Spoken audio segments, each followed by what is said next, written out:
thank you for joining us for the interview. So my first question will be, what are the different types of radiation? How do they differ? So what I've learned from my college classes so far are 3 different types of radiations: alpha, beta, and gamma. Gamma radiation waves, or I'll refer to them as rays in this case. So alpha, you're not going to need very much protection. I'll go with the protection for this. So with alpha, just a piece of paper or a little bit of glass is fine.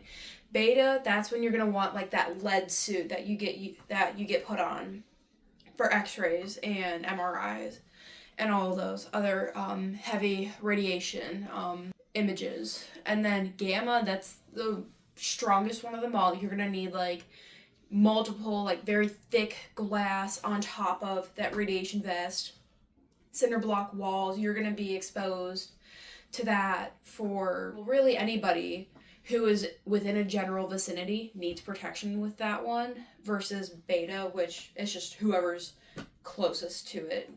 So I think that answers your question. So along with that, if you, let's say someone has an accident working at a power plant, and they receive a lethal dosage of radiation, what's gonna happen to them if they recover or die? Right, yeah. I mean, obviously you want to get them to the nearest emergency department so that they can get treated.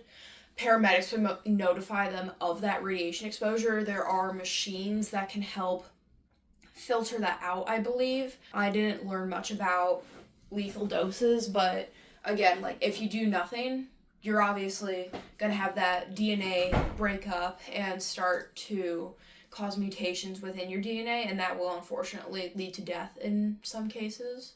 But what symptoms do you expect with acute radiation syndrome? Symptoms, I would definitely just say altered mental status would be a good one.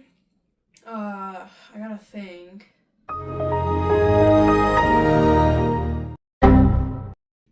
We'll give you time. We can pause this until you. No, it's okay.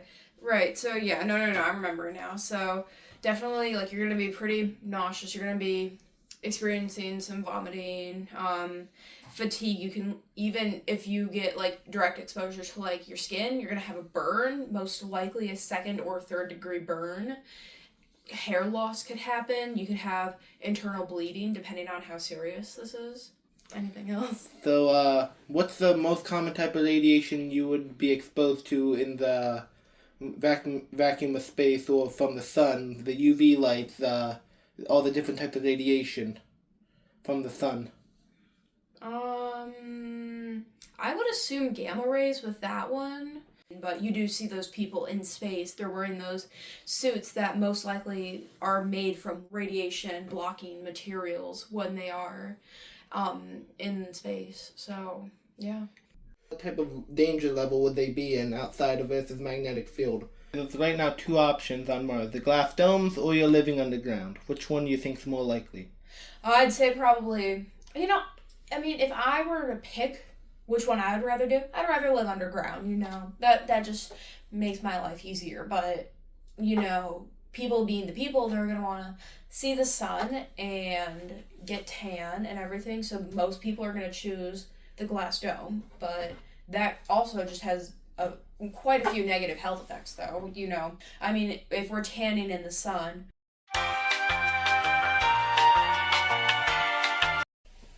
Well, thanks for the insight, but that's sadly all the time we have today. So, Claire, I am happy you came out here for this interview. So, yeah. Any last thoughts? Wear your sunscreen, and wear your sunscreen, kids. Don't get skin cancer. All right. Have a good day. Interview over.